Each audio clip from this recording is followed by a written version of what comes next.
I've been spending the last around 20 years working with 5-6 projects at the same time. So I couldn't say that one leg is in one project and another leg is another, because I have only 2 legs.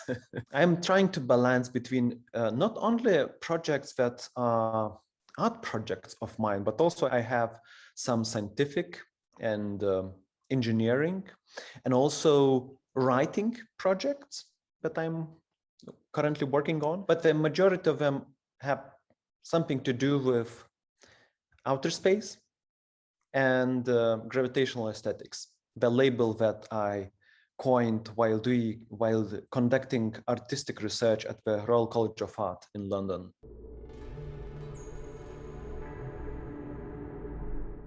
Probably I should introduce the very core of a project, which is a little bit different from what is being presented in Venice, because in Venice we've got not only a planet of people, but also we've got this quite recent label that I've been using in my practice. It is Lithuanian Space Agency that I'm founder of, which is kind of quasi-real institution.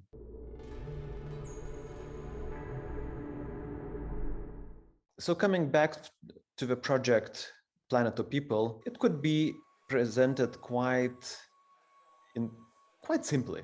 It is an artistic and scientific feasibility study of an artificial planet made of human bodies. And various versions of this project imagine what it would be like really, to make such a planet, what kind of resources we would need, and what kind of implications or reactions we would get from all kind of disciplines, from ethics, aesthetics to politics and economy. And all different kind of versions of a project depict it from different kind of perspectives. For example, in the current version of a project, which is being shown in Venice, Lithuanian Pavilion is actually institutionalized under the label of Lithuanian Space Agency. So it would look like almost a governmental institution, space agency, a national space agency conducts this feasibility study into what it would be like to make such a planet. And it looks like almost pop-up lab, a rehearsal platform where we would conduct a series of experiments to see what we would require for this kind of project.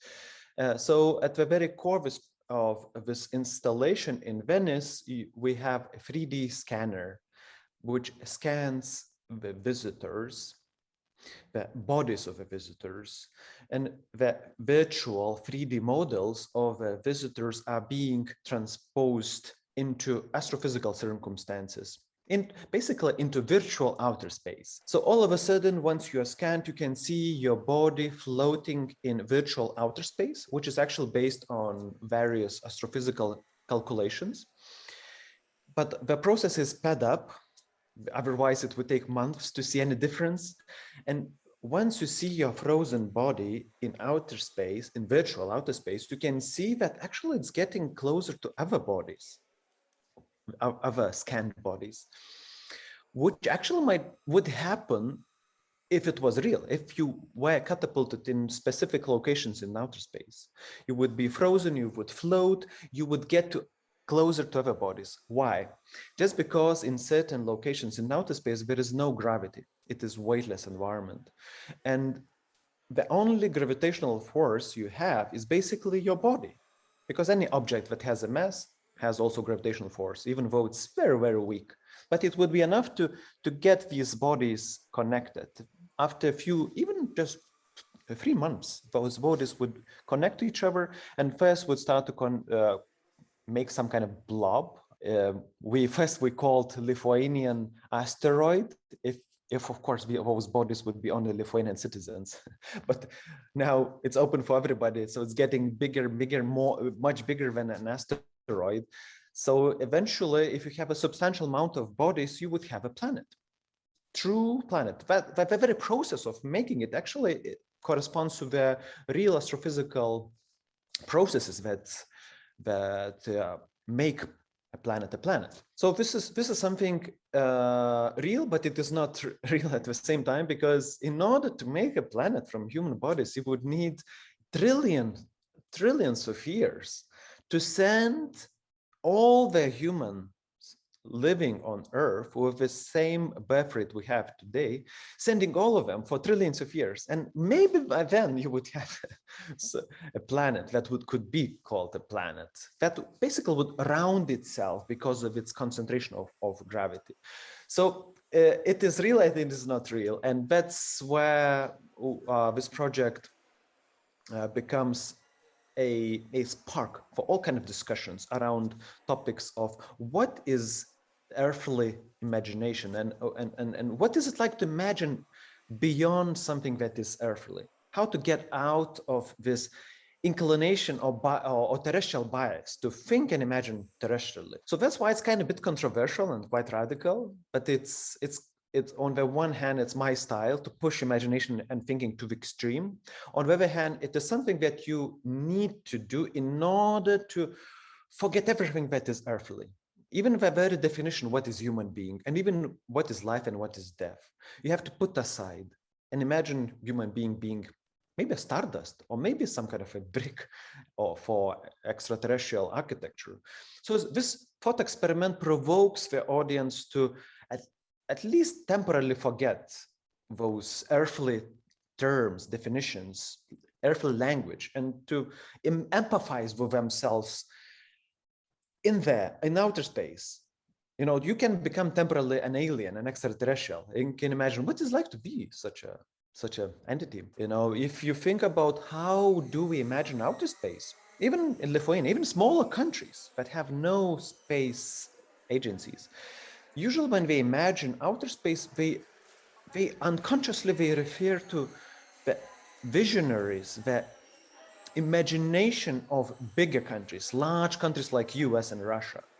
And it's quite often to think of outer space, something that you can go to any planet and colonize it, as any kind of planet, the moon or Mars, would be ours. But it is not.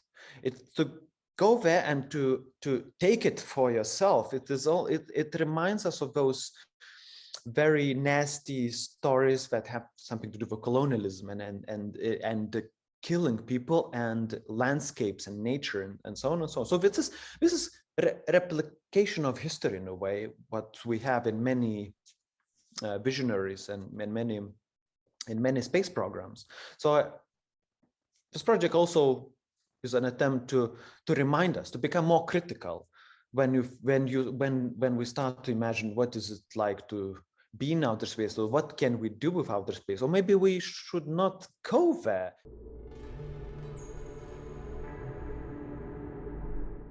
Domain for imagination, or maybe not, I don't know. So it's kind of platform for discussions around such topics. Yeah. That also could be seen as unique kind of science fiction that is going beyond books and screens, but it could be experienced bodily, because once you, for example, when you think about 3D scanners, you need kind of platform to think and imagine with your body. Because when you're about to be scanned, you have to imagine, what can my body do there above my head in outer space that cannot do here, because we are originally gravitational beings. That's why we are symmetrical. That's why we have muscles and bones. These are the very materials of gravitational designer.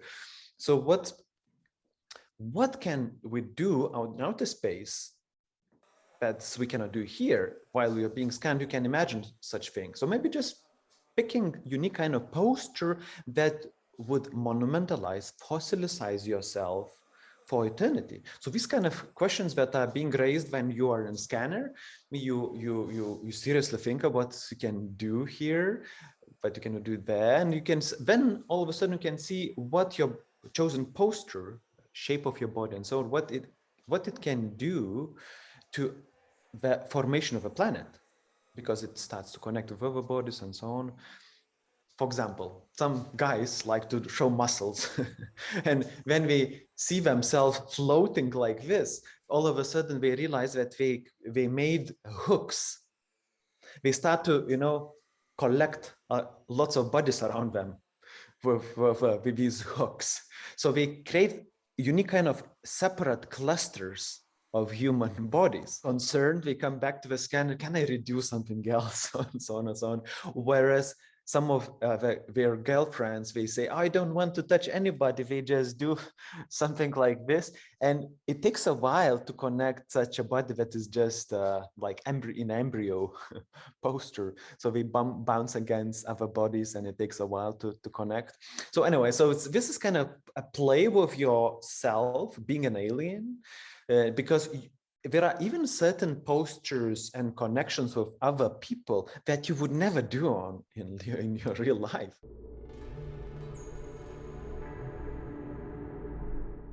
I've already explained in a way, make a new planet from human bodies. But maybe it's important to mention that if you think about yourself as a planet, why not?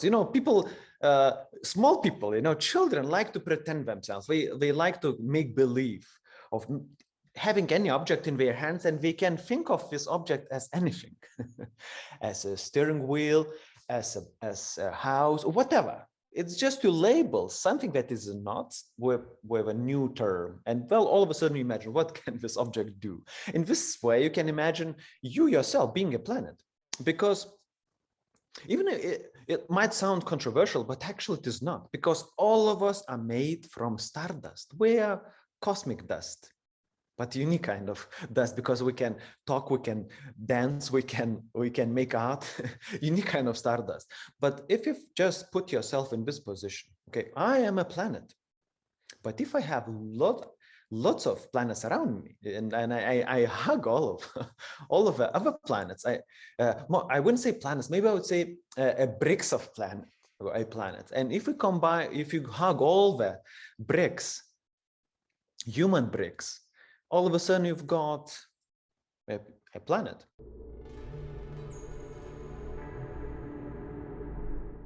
We thought it is interesting to see church as almost like fiction, or expanded notion of fiction, because any kind of religion has fictional and real elements. And in this particular case, we thought church, the very background of a church, may expand the notion, or what is it we think of as belief and faith.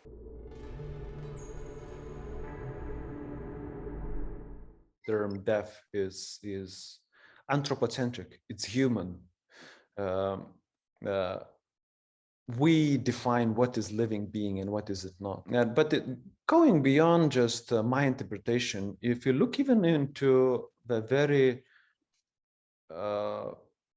biology, that's something that defines the term life. And you could see that biologists do not agree upon the singular definition of what is life. And it goes beyond even much to the extremes when you think of astrobiology, that defines living beings in such a way that probably very few people are aware of. For example, one of the astrobiologists talks about sand dunes as living beings. I would define myself as artist, researcher, father.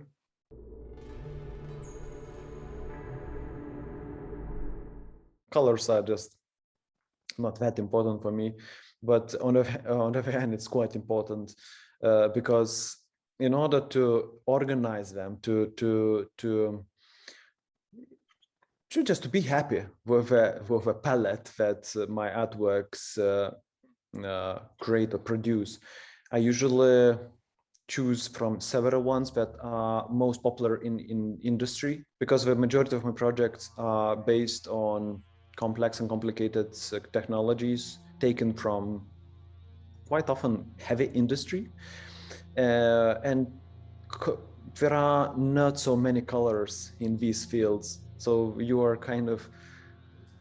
forced to pick from several ones. And so I chose several colors, so in order to to keep myself happy with just this scarcity of colors, and that's it. But also these aspects of my projects, like colors or surfaces of my projects, more like something that tries to merge in, and I try to not to show the innards, the guts of a project, like technologies, complicated wiring, electronics, hydraulics, whatever. I try to hide all of this in order to make almost a timeless pieces, because if you show technologies, it's easy to pin down at what exact time it was made, but also what exact technology does for the project. So it opens, it narrows down interpretation. So in order to hide, to disguise, to conceal the technologies, I tried to find something that would be maybe part of environment, maybe Lithuanian palette outfit palette, or maybe not. Maybe it's just naturally because sometimes my artworks are just mirror surfaces that reflect surroundings. So they become the surroundings.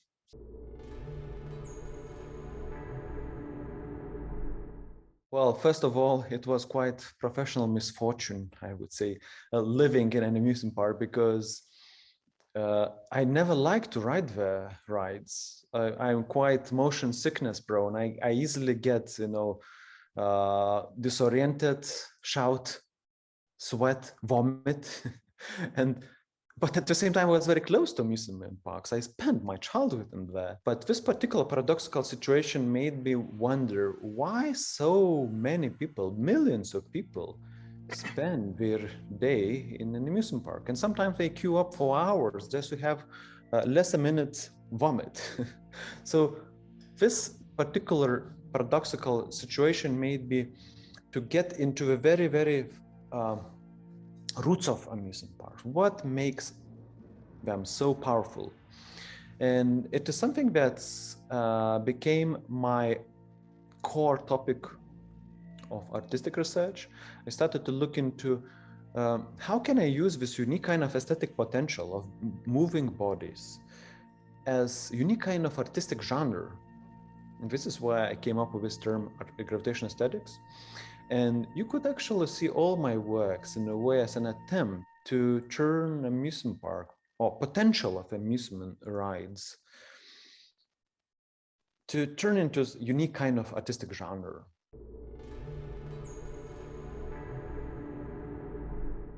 I mean, the number you see in the 3D scanner does not correspond to individual bodies, because sometimes people scan in groups, in like 2 or 3, sometimes they even make human towers.